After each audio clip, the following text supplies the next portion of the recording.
of mine. Champion and Ricky return next week to deal with an escaped convict. That's at 11:45 next Sunday. We continue this Sunday on 2 Now with a dip into the archives of the BBC Film Library to sample some vintage recipes served up by Chris Searle in Windmill.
Greetings. There are some times of the year when we like to celebrate with a big plate of food. Well, today's Windmill is a feast. The team has been up and down the aisles of the BBC's film and tape library to put together a menu of temptation for the taste buds. It's almost too rich. Down in the kitchen, Billy Bunter makes a pig of himself, while Sooty and Sweep just make a mess. We've got multicoloured muffins from Manchester, caviar on the QE2, and some celebrated spaghetti trees from Panorama.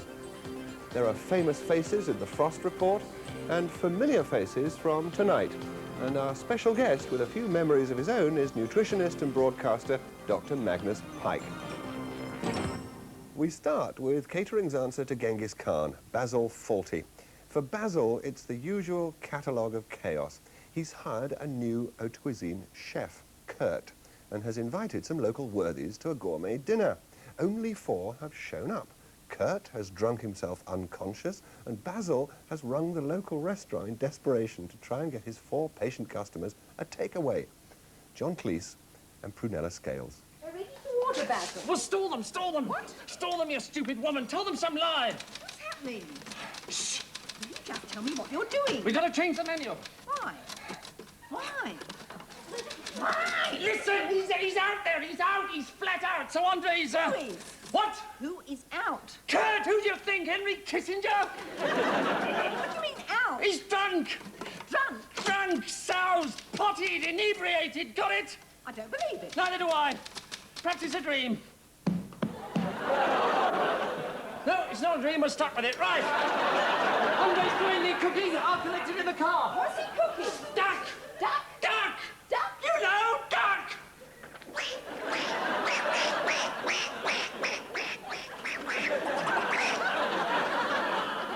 I'm so sorry to have kept you waiting. Well, we'd like to order now. Yes, quite. My wife would like the lobster as her Yes, menu. excuse me. There is one small thing. I'm afraid you were given the wrong menus. This is tonight's menu. What? Yes, I'm afraid the chef changed his mind and forgot to tell us. He's like that. Brilliant but temperamental. What? You've changed everything? I'm afraid so. Yes, it wasn't good enough, so he just chucked it away. He's such a perfectionist. The lobster. Lobster, tornado, you name it, it's in the bin. Extraordinary. Yes, lucky old bin, I say. So, this is your new menu. Duck with orange, duck with cherries, duck surprise. What's duck surprise? That's duck without orange or cherries. I mean, is this all there is, duck? Yes, done, of course, the 3 extremely different ways. And what you'll do if you don't like duck? Well, if you don't like duck, you're rather stuck. The diners never got their duck. Now, no duck is a sacking offence in a real restaurant kitchen. In the series That Monday Morning Feeling, reporter Harold Williamson, among the pots and pans of a 4-star hotel, watched a professional chef running his kitchen like an army sergeant major. Right, 2 pineapple location, single cream to the floor. Right, 2 pineapple and case, single cream, the floor order. Right, 1 sugar and 1 celery braised. Hey, 1 sugar and 1 celery braised, some mash. come on in. Right. 7 pieces of fillet Dover sole for the restaurant. Yes. Kort voor de roulette, chef. Room A commence 1 heure et 20 minutes. Maintenant c'est 1 heure 5 minutes. Now you go back to the head waiter and tell him it's too early, right? Au revoir. What was that about? I've been told the party's starting at 1:20 right? 1:05 now, he's come down for the main course, so obviously someone has made a mistake. Not me. That's right. But is it always like this at lunchtime? I mean, bawling the orders the way you do and people running around? Oh, absolutely, yes. You know, after about, say, 1:45, you know, things are bombing on, you know, and you've really got to get cracking. Because if you've got 14 parties on, 10 of them might start at approximately the same time. Therefore, you've got to be prepared, and you've got to really get cracking when they start, you see. It's a bit of a sweaty scene, this. Did you enjoy this part of it? Absolutely, yes, of course. This is all part of it. You get into the zing of it, you know. There. 2 more fish, 4 altogether. Right. Come on, James. Hello. Make that 4 fried fish now, not 2. The chef of the Great Western Hotel, Jeff Taylor, in 1973. Television is the ideal medium for cookery lessons, and we've put together an hors d'oeuvre from the library of TV cooks down the ages. Let your juices rumble again to Philip Harben, Fanny Craddock, who incidentally used to make her programs in this very studio, and Zena Skinner. Our first telly chef is Philip Harben, and this is the last surviving film of him at work. November the 17th, 1953, was the 395th anniversary of the accession of Elizabeth I, and the BBC put on an experimental evening. Look, you can see it made the front cover of the Radio Times and a full-page centre spread. Now, they tried to imagine what television would have been like in the 16th century if it had been invented then. Viewers hated it. The Daily Herald said, under a great headline, "The joke wore off after the first 10 minutes and we were back to mediocre entertainment glossed up in ruffs and frills and fruity, flowery English." But BBC tele-recorded it for posterity and so managed to save this one clip of Philip Harben. Glossed up in his ruff, he cooked rabbit, or coney, as the Elizabethans called it. Now, all this is to be beaten together and then added to the hash of coney, where the egg yolks will richly thicken it.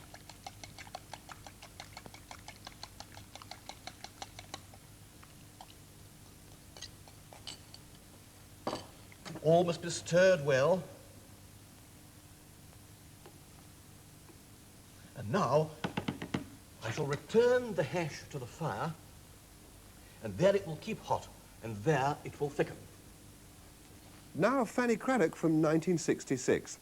There's nothing in the library of husband Johnny. You may rightly think, at first, that a brick is the very last thing that should have any association with good cookery. And in the main, you would be correct, but there are exceptions. Now, I want you to think of this piece of paste on here as little bits of leftover trimmings, nothing more than that. Trimmings of either the 3-minute puff that we have studied together, which takes 6 minutes to make, if you remember, and has a funny name, or a good bought puff pastry. The trimmings of either, and then you make a very, very thin square of pastry, about 7 to 8 inch square. The origin of this is Tunisian, but it is not classically Tunisian for the simple reason that well, you know, Johnny and I travel an awful lot, my husband and I, and we do this, and we do it for part of our work, of course, and at the same time we're always keeping our eyes open for anything new that we can find and learn about wine and food, cooking. Zena Skinner in 1970 was given the task of telling an 80-year-old man how to cater for himself. Now, I'm going to start by explaining the parts of the cooker to you. Yes. Mr. Barrett. The Yes. top here are the plates. This is for simmering and boiling. You know, you boiled an egg. Yes. And I'm going to show you how to simmer. Yes. Now, under here, tucked up here, is the grill. Yes. So this is where you grill meat and fish. And the heat is coming down. That's right. And here is the oven, you see. Yes. Which is where the baking and roasting goes on. Yes. That was the era of the no-frills down to basic school of cookery. Fanny Craddock, she of the Tunisian brick school, features in one of the films in a series called The Big Time. A prize-winning Devonshire cook, Gwen Troke, was given a big-time chance to create a banquet for Edward Heath and 500 guests at the Dorchester. And when she decided what to put on the menu, she went with reporter Esther Ranson to ask the famous Fanny for her opinion. I have heard, I've never dined with Mr. Beef, but I have heard he's got a very discriminating palate, you know. And he's slimming. And he's slimming. And he's slimming. Well, yes. we just would leave it. And you see, and the trouble is all my friends, they love it. Yes, you but see, and they're then you... not professionals, and you're coming into the jungle now, where it's tooth and claw, and as I have said, you walk around with a battery of knives poised just to keep your shelf place. But surely you eat what you like. Oh, no. Don't you? Not if you're doing it professionally. In your home, you do. What else is there in this meal? What do they start with? Seafood cocktail. Yes, you see, it's right. A seafood cocktail. And then straight into the duck.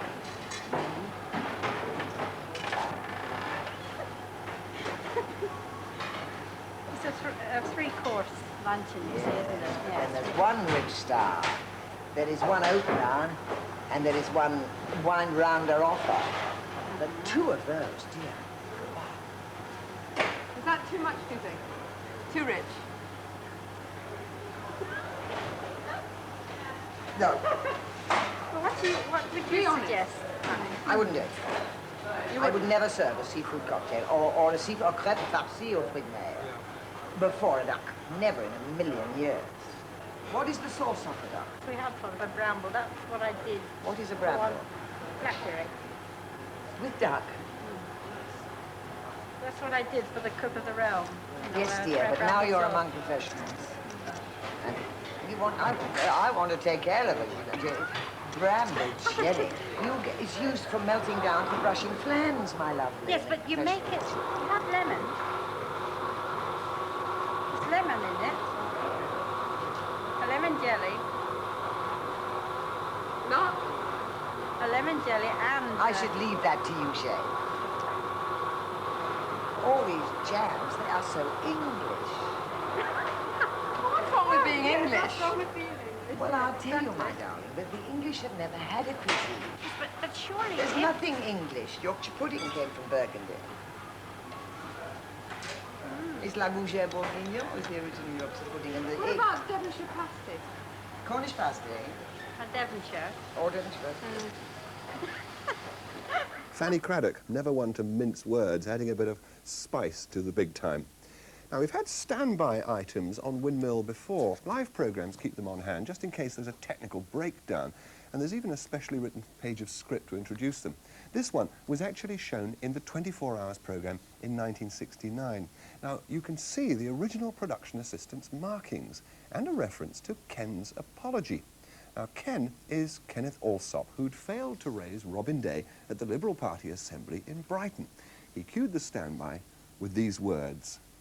While we're waiting for things to sort themselves out, let's take a look at someone whose business it is to get things arranged properly.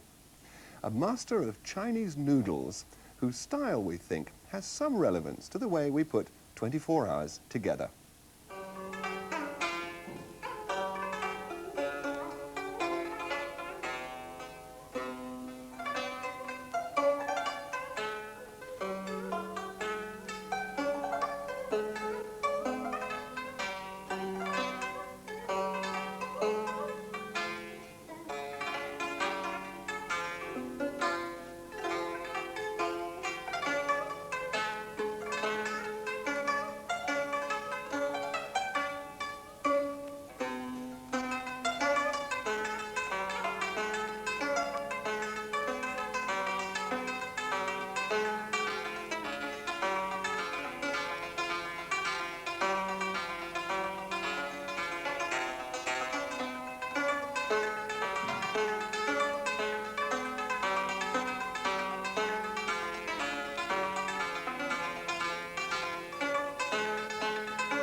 And now, the moment when Windmill reveals what made viewers laugh in times gone by. With food in mind, we found Bunter, the fat beast of the remove at Greyfriars.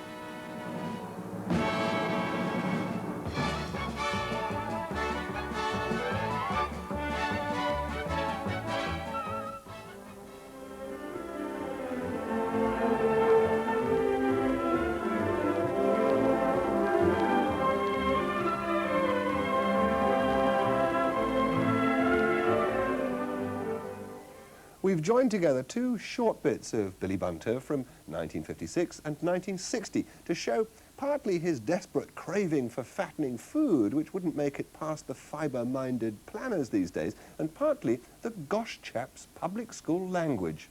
Greyfriars even had a butler.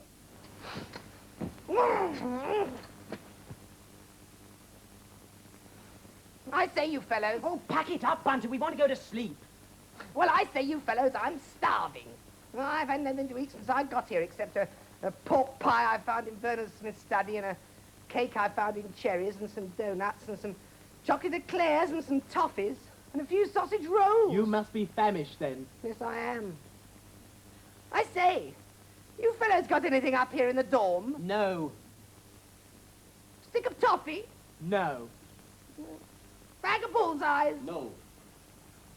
Nothing? No. I've got a pillow, and you'll get it if you don't shut up and let fellas go to sleep. Beast. I'm hungry.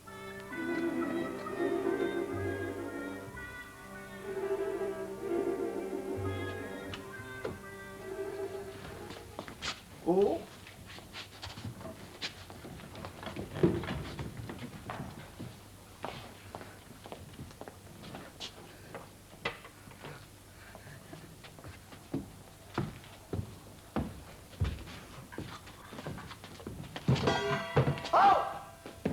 Who's there? Who is it? Huh. Must have been that cat.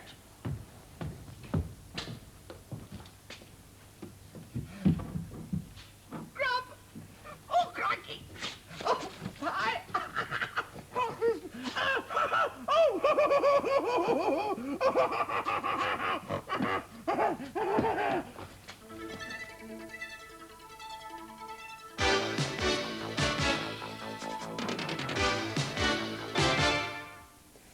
The BBC has a reputation for sometimes making programmes designed to guide and influence us. Now, recently, they've been telling us what to eat and warning us that there's a direct link between what food we choose and how healthy we are. The series O'Donnell Investigates had a strong effect on the people who watched it. Dr. Michael O'Donnell introduced his ideas by taking us to the zoo. Everyone knows that lions enjoy eating meat, and once upon a time, lions in captivity used to be given great joints of horse meat so they could chew the long bones and absorb the calcium they needed to build up their own bones. The trouble was that they didn't build up their own bones. They got so thin you could actually see through them on an X-ray. And then it was discovered that lions can't gnaw long bones. Their jaws just aren't strong enough. In their own environment, of course, lions wouldn't have made the mistake. They would have known by instinct what was good for them, an instinct which has developed as part of their evolutionary history. Looking at other animals in the zoo, we're reminded how each species has evolved to eat a particular type of diet. Penguins wouldn't eat the meat that's fed to lions, and giraffes will find their nourishment only from leaves and other vegetation the food evolution has designed them to eat. But what are the human animals eating at the zoo? Unlike the animals in the cages, no keeper is going to tell them what they should eat. Human animals are heavily influenced in their diet by culture as well as instinct, which is why humans in other parts of the world with very different cultures eat very different food. Human beings are omnivores, which means our bodies can digest almost any kind of food as long as it isn't poisonous. So does it matter what we eat? Earlier this century, nutritionists in Britain were mainly worried that people weren't getting enough nourishment. On a world scale, starvation is still a major problem, but in the affluent West, with our mountains of grain, there should not, in theory, be any problem about the adequacy of our diet. Yet, for the last 20 years, evidence has been building up that the Western diet is the underlying cause of the diseases which have built up with affluence. And that's something we'll come back to later in the programme when we meet Windmill's star guest for this week, food expert Dr. Magnus Pike. Whatever the problems with our eating habits in rich Western countries, very few of us ever have to go hungry. There are places where people have to scrape a living, literally, from the land, and where surviving takes all their time and effort. Sometimes the influence of our Western culture has just made things worse. In Peru, for example, the subject of a Horizon film in 1976, farmers are growing the wrong crops. In the 16th century, the Spanish conquistadors decimated the Indian population. They substituted an inefficient European agriculture for a highly sophisticated Inca one. The Indians still suffer from that legacy.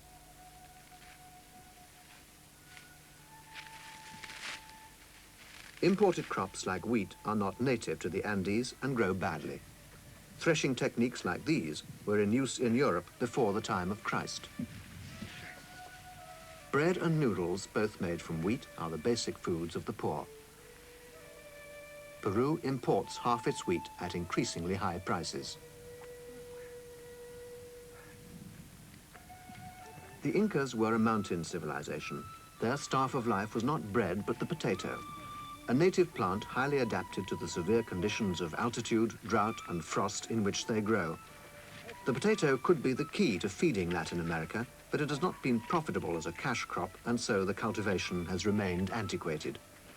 This family own a pair of oxen. They're rich by their neighbors' standards, but as they plough for re-sowing, the children glean potatoes left behind after the harvest. Every year, 30,000 families like this one leave their mountain homes and travel to the coast and the big city in search of a better life.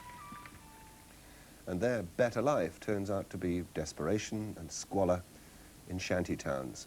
Horizon's film, The Children of Peru. Well now, you've heard of national opinion polls, Gallup polls, Mori polls. They all try and predict the outcome of elections by asking people how they'll vote. None of them, it seems, has ever been as reliable as the muffins of Crumpsall. For the last 21 years, they've been completely accurate. Our report is from 1974. The reporter, Martin Young. The style, pure nationwide. For 10 years, the baking brothers of Crumpsall have conducted their own private poll.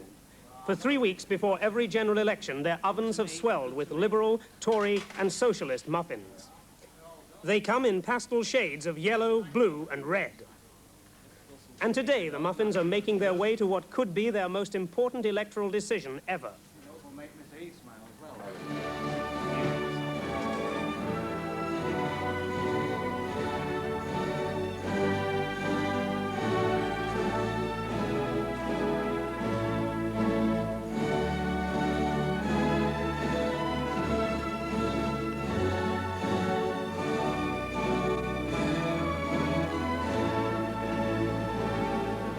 Yes, the muffins may be cooling down, but the electorate are hotting up, more anxious than ever to cast their vote on the Crumpsall muffinometer. Well, we first started in '64, and that predicted an unerringly accurate result of that election. Wilson got in by a very small majority. And, of course, it came up to 66, was it, Bill? 66, and then Mr. Wilson got in again, I believe, with an increased majority. And that was absolutely accurate, yeah, wasn't it proved accurate again. It's unbelievable, really, how it... But it does, it does. It just shows you the choice of the muffins by the people predicts a national result every time. What about the 1970 election? Now, of course, here we had the late swing to the Tories. Were you actually both in on that with the muffins? Yes, we predicted that accurately as well. On the last day, the blue muffins, they went like a bomb. Do you remember, yes, Bill? it was very late, though, I believe. Very late, about yeah. 4 o'clock in the afternoon, wasn't it? Yes, and we had this sudden surge, and... we had to do 2 more batches. Muffins, latest. Read up early, muffinometers. Thank you, thank you. Thank you. Deadlock at the parties, muffinometers. Thank you. And so controversy rages on over the Manchester muffin poll. But perhaps the biggest electoral shock at Crumpsall this year is the success of this, the coalition muffin. It's an entirely new line in the market. Already it's selling like hotcakes. Martin Young reporting. Up in Manchester, Sam and Bill Wards still bake their coloured muffins at general election time. Their 100% record of predictions unbroken. They very kindly sent us some freshly baked today, although there isn't an election on. It'd be interesting to see if they can keep up their record for another 25 years. Anyway, thank you very much, chaps. Sooty and Sweep did some cooking once. In fact, their guiding hand, Harry Corbett, has said this episode, called Kitchen Capers, was his favourite. Well, I'll tell you what we'll do. I'll hold this plate, and I'll count 3, and you tip it on the plate, but not on me and not on the floor. Ready? Right, off we go then. 1, 2, 3. Right! Oh, no. Oh, no.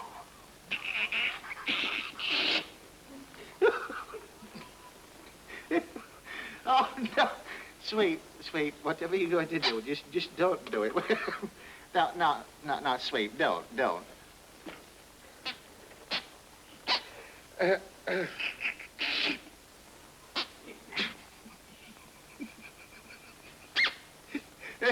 Look, you better not, Sooty, please. No, don't do anything else to him, please. Sooty, no. Oh, no.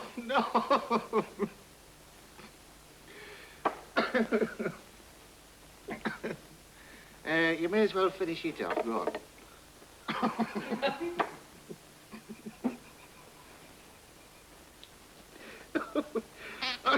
Hey, go steady with that stuff. You know, you shouldn't have done this. You know what Sweep is. You're going to be in awful trouble.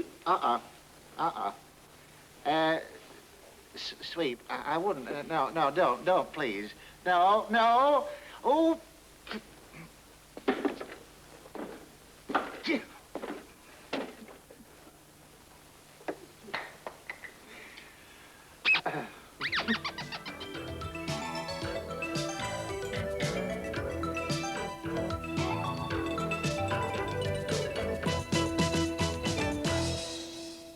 No, it's not a special fridge for slimmers. We've got it padlocked and chained because it contains, at this moment, one of the most precious and valuable foods known to man. Mr. Wicks, you have the key. Perhaps you'd unlock it for us, please.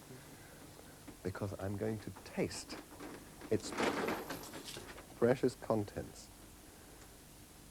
Ooh, and there it is. Thank you very much. Now, that little tiny portion there has a value of between 20 and 25 pounds. Let's see the tin, Mr. Wicks, for a moment, please.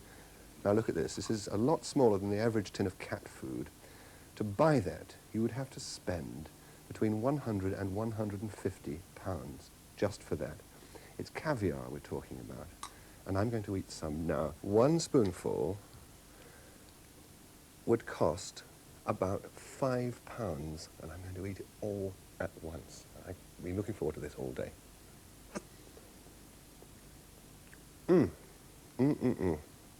It is delicious. You have to be jolly rich to eat this all the time. It does sound a bit like Alan Wicker territory, doesn't it? He made a series about the QE2, and he discovered, deep down in one of the ship's storerooms, a locked compartment just for caviar. We take 1/3 of the world's caviar, and at the present moment we have somewhere in the region about 160,000 pounds worth. Goodness me, then it is worth it's quite picking up yes. running with. How did, can I see what? Yes. It comes in these. These come in here, and then we have this is the that's beluga. the beluga. That's the best. This is the finest. Yes. Yeah. Yes. And then we have. Oh, this is all beluga up here. This is all beluga here. Yeah. And then on this one over here we have the saruga. That's the cheap stuff. The saruga. Yes. We use about 20 pounds a day in weight. And that is about £1,000 worth a day. £1,000 money? £1,000 money. My steward has told me that some passengers have asked for caviar sandwiches. Oh, yeah. And caviar omelettes. And caviar souffle. Well, it's you know, mad. the way it's gone today is, you're right when you say it's mad, because I really think myself that caviar should only be served one place. Of course. On its own, chilled, with a glass of bud. Why not? Every day for 11s. How do you feel about caviar, Mr. Wicks? I wouldn't travel on the QE2 just for its free caviar. You don't like caviar? I think it's overrated a little bit. Really? Well, it's the view of a professional West End chef. He should know. But nevertheless, it is terribly expensive, but not as expensive as the food we're going to look at now. Mr. Wicks, if you please. Thank you very much. This jar contains fungus. It's a fungus which grows underground in just a few areas of forest. I'm going to get one out. That is a truffle. And the value of that one truffle, just a bit of black fungus, is about 20 pounds, believe it or not. And that's just the boring Commonwealth Garden French truffle. Mind you, it does smell very interesting, a bit like a cross between, I don't know, Marmite and crispy bacon. No, that's a bit unfair, isn't it? Anyway, the Adventure Programme in 1963 made a film about the even rarer white truffles of Alba in Italy. Anthony Smith narrates. White truffles. This little lot worth £100. All the local farmers seem to be dealing in truffles.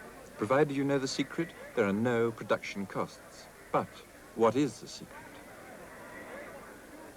There's enough in these grubby bundles to bring out all the 7 deadly sins and half a dozen others besides. If her bargaining powers are up to it, she's got a fortune to be gathered in her handkerchief. Once you've got your truffles, you can sell them quite openly, even with a grand flourish.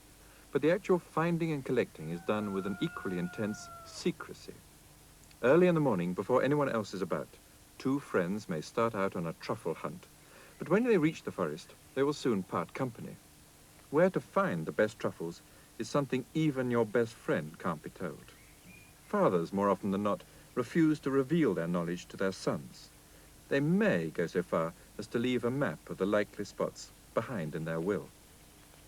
The price of truffles being what it is no wonder that this secrecy is taken to fantastic lengths.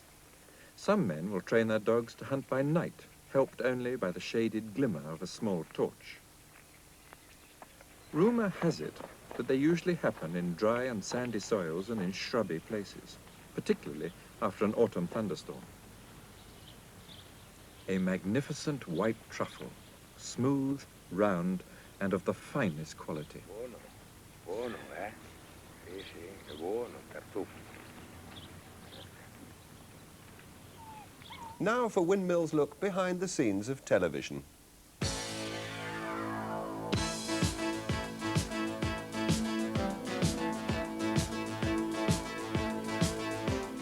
And our shopping list for food in the library has turned up a film made for breakfast time a couple of years ago. Bruce Hamill took us to a battlefield in Leicestershire.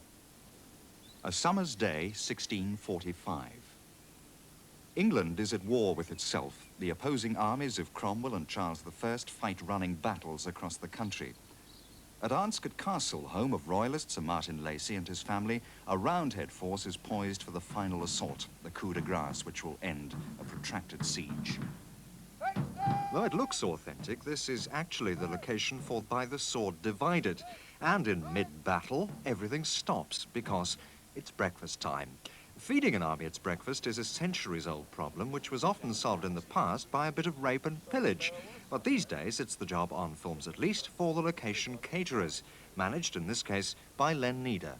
Universally favourite is a bacon roll, scrambled egg, beef burgers, hamburgers, sausages, which I bring the changes, and have tea and coffee when they start off.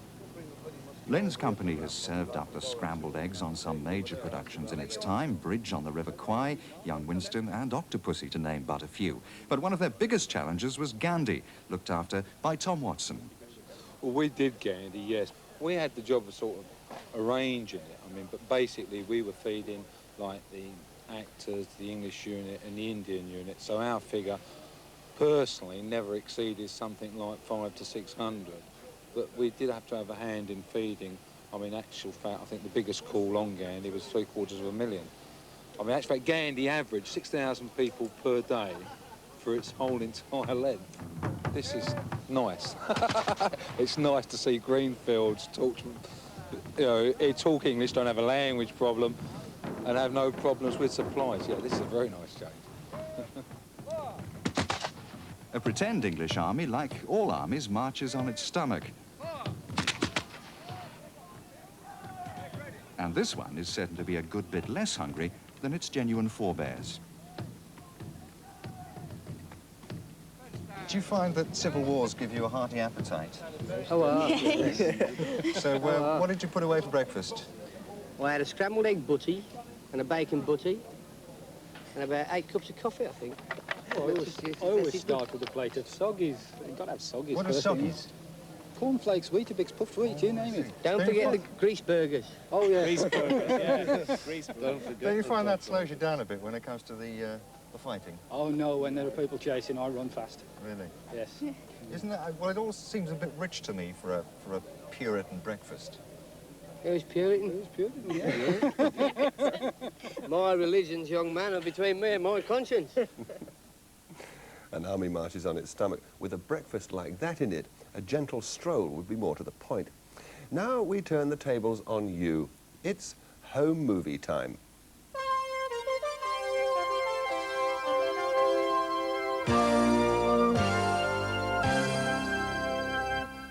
In 1934, a small boy's dad went without his toast and the morning paper so that he could make a short film to treasure for life. It was shown in the series Everybody's Doing It, and John Julius Norwich, introducing it, commented, "The little boy, who must be a man of 50 by now, has real star quality. And how?"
Thank you for your letters. Keep them coming. A lot of people have said things like this. There's never been an early evening magazine programme to touch the original Tonight. However welcome it may be to see clips of Alan Wicker and Fife Robertson from those days, why do we never see Cliff Mitchellmore, the anchorman? Well, the answer is that Tonight was live. There was no videotape recording in those days. The bits of Wicker and Robertson and the rest, which Cliff Mitchellmore introduced live from the studio, were all on film. The Windmill Road Library was originally for storing precisely that kind of film. Occasionally, the BBC would preserve the live part of a programme by a cumbersome process called telerecording, and just a few Tonight programmes were kept that way. This one happens to be about food. Tonight was always at the same time, and if the clock gives you as strong a blast of total recall as it did me, just wait a couple of seconds.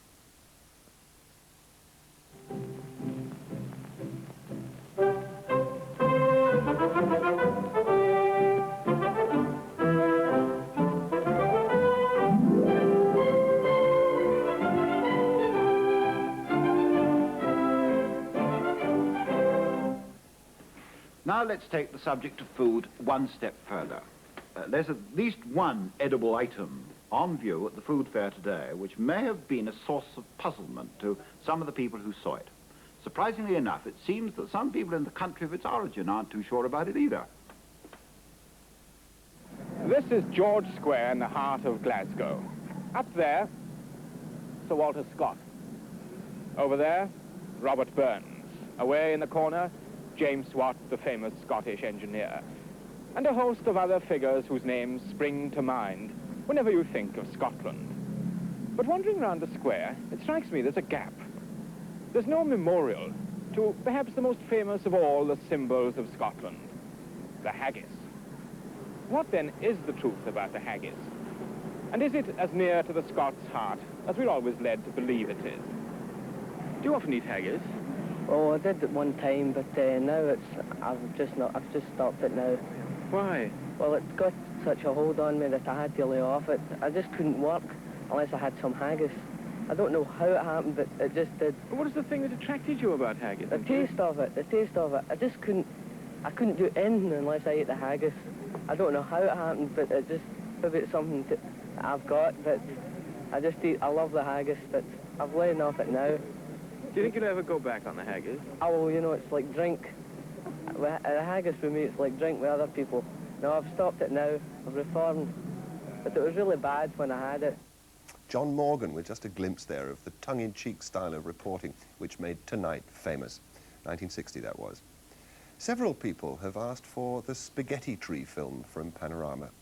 So here it is, from the 1st of April, 1957, with commentary by Richard Dimbleby.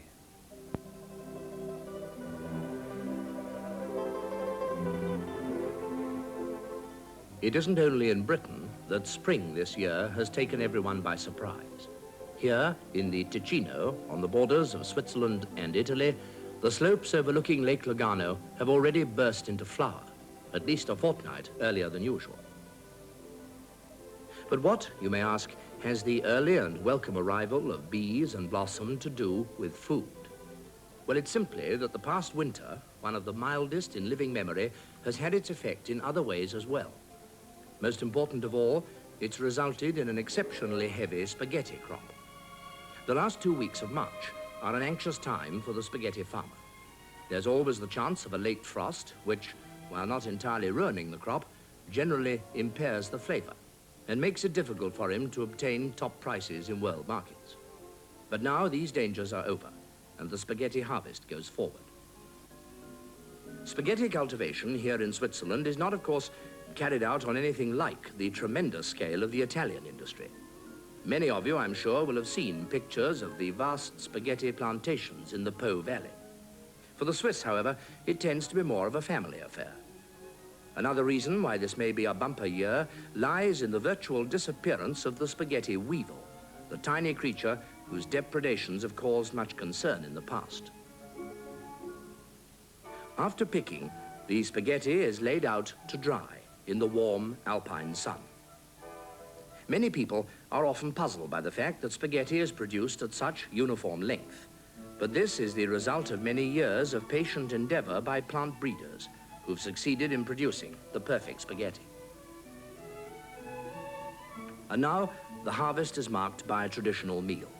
Toasts to the new crop are drunk in these poccolinos, and then the waiters enter bearing the ceremonial dish. And it is, of course, spaghetti, picked earlier in the day, dried in the sun, and so brought fresh from garden to table at the very peak of condition. For those who love this dish, there's nothing like real homegrown spaghetti. April Fool. The stir that caused at the time was over the fact that the BBC's most respectable current affairs programme could allow itself a joke. It was as if Lord Reith had been found drunk in the gutter outside Broadcasting House. The film was the idea of cameraman Charles de Jager, who sellotaped 20 pounds of fresh spaghetti onto a clump of laurel bushes in Switzerland. Now, we've had several requests for the Frost Report. The 1960s review series had a list of stars and writers, like a who's who of comedy. Listen to this. David Frost, Ronnie Barker, Ronnie Corbett, John Cleese, Sheila Stafel, Barry Cryer, Marty Feldman, Terry Jones, Michael Palin, Clement Freud, Tim Brooke Taylor, Eric Idle, Dennis Norden. And they did a whole programme on food. This is just part of it. Would you care to order, sir? Oh, thank you. Madam? Thank you.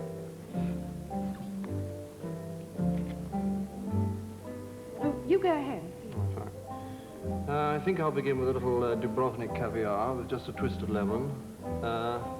Then the lobster without dressing, please, but covered with a mixture of mushrooms and onions, the way the chef knows I like it. Then a small venison steak, sealed on one side only, with side helpings of salad lettuce and cubed beetroot, raw, of course.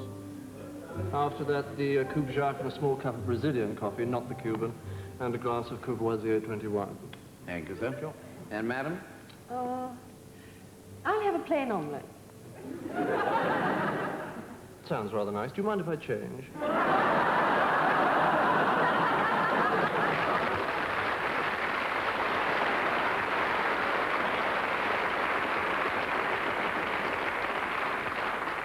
Of course, the traditional standard of cooking we used to associate with the British was that of the guest house at a certain unnamed seaside resort famous for its Blackpool Rock.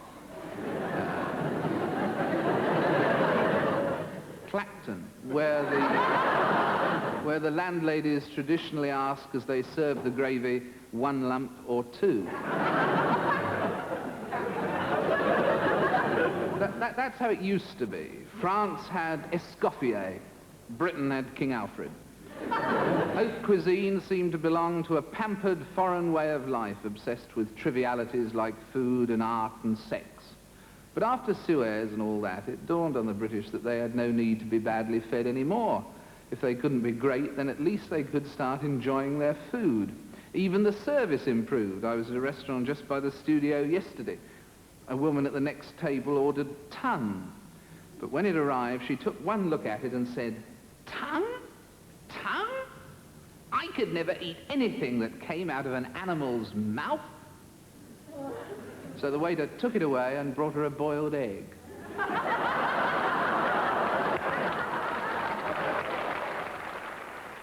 David Frost and Friends in 1966. Well, it's Windmill's guest celebrity spot now.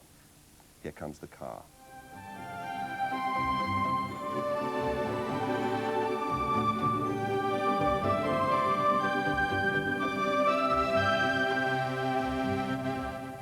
And who better for a program all about food than scientist, nutritionist, the man with the most mobile arms on television, Dr. Magnus Pike. Welcome, Dr. Now, you don't want me to answer that question, who better, because there are a number of people who might well be better, but let's deal with what we've got for the moment. What I want to talk to you about to start with is this question of eccentricity. I think most viewers see you as being, I don't want to be personal, but as being a sort of lovable eccentric, a bit like Patrick Moore, a bit like David Bellamy, who combines science with a slightly wacky, offbeat way of putting it across. Now, how do you combine the two? It's rather difficult to answer that. I do the best I can. When I was a baby and I was born, you see, all the fairy godmothers gathered round my cradle, and one said, "Shall we give him strength?" The other said, "Shall we give him beauty? Shall we give him..." I said, "No, no, no, it's all too difficult." They all went away, and one crone was left. And she looked at this poor little child mewling, and if I may say so, puking. Well, I may say so. Shakespeare said it.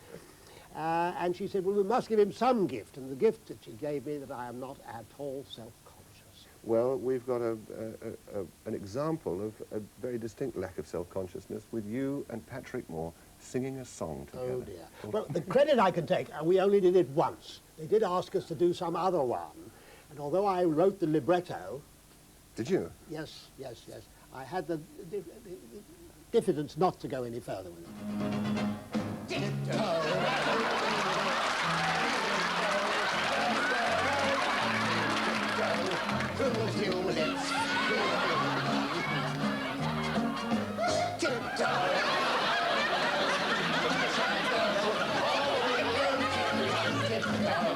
From the tulips with me, knee-deep in flowers we'll stray, we'll keep the showers away. And if I kissed you in the garden, in the moonlight, through the tulips with me. Hairspray, keep the guy down, and the fairy break-up hairspray, and it's doomsday for you. Venus is the planet made of bandit, full of red hot big bats. Venus spins between us, red hot. Each time the Earth's orbit tips, we are sure to have an eclipse. So when we clock it in a rocket, we'll unlock it in the cause of science. Perhaps you'll share a capsule with me. Perhaps you'll share a capsule with me.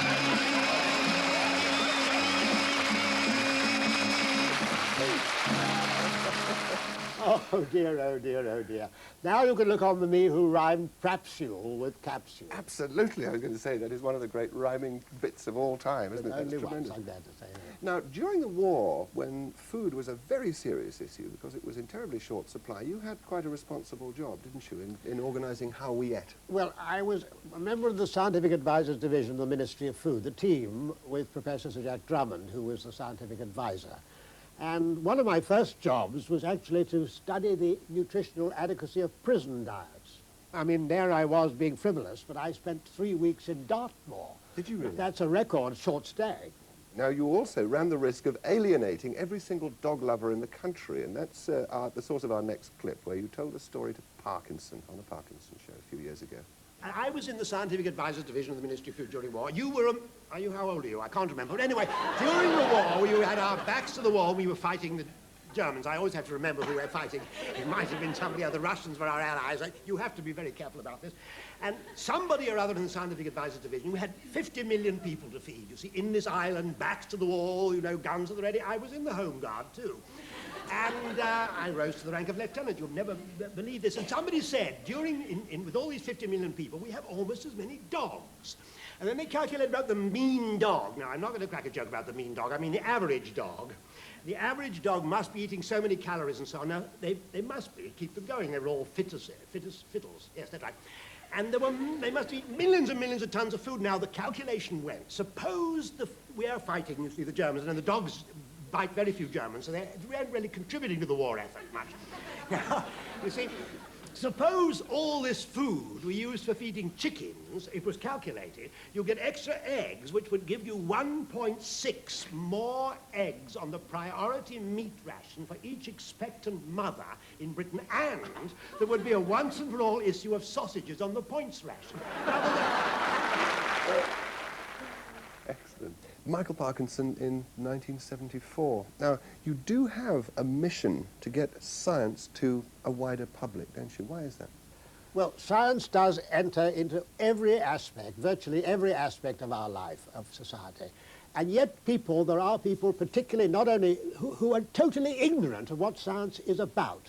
I mean, people talk about horrible chemicals in food. Well, every chemistry is the science of the composition of matter, so you're a chemical, I'm a chemical, and really I'm a biochemist. We're living in the scientific revolution where scientific knowledge is increasing so rapidly and new things are so possible. And yet you have ignorant people, and some of the ignorant people belong to the best clubs in Pall Mall. And they will, with a little giggle, they will say, of course, I know nothing about science. On the television, you can have, I saw you on a program, yes, of course, where the anchor man boasts that he doesn't know the first thing about science. Well, this is a very dangerous situation. Here, people in Parliament have to make decisions about it. They should understand at least the principles upon which each individual discovery in development application is based. Well, there is a television program, isn't there, which sets out to achieve the same end, and it's called Horizon. And you contributed to a Horizon program in 1970. You mentioned food additives just now, and you had some surprises where food additives might occur in nature. You're making my point. If Sir Walter Raleigh came over now, bringing with him a new food, namely potatoes, he'd never get past the Food and Drugs regulations, because wholesome potatoes contain about 90 milligrams of a substance called solanin, which is highly toxic. And 400 milligrams have been known to be poisonous. And that can be released in potatoes, it's only 5 times as much, by, for example, when they go green and that kind of thing. Now, onions. Here you have some onions, and my friend Dr. Henry Sebrell in the United States some years ago was looking for B vitamins in onions, and he fed them to rats. And the rats developed anemia. So now it is well known that there is in onions a toxic substance, which if you eat only an amount of about the order of 2 pounds a day, which is a fair amount of onions, might be expected to give you anemia. So much for onions. Now, rhubarb. For years, children have been told to eat rhubarb because it's good for them. As a matter of fact, it contains a lot of quite a toxic substance called oxalic acid, which in excess can be pathogenic and cause nephritis and so on. Now, during World War I, when people ate the leaves, there were cases of poisoning from rhubarb. But you see, this makes my point admirably, because you were talking about additives in rhubarb, oxalic acid. It's part of the composition of the thing. The whole of it, we are all chemicals. And if you put a little salt on your boiled egg, are you adding an additive? The point is that people have got the idea additives is now a sort of bogey word. It is automatically bad for you. This shows how ignorance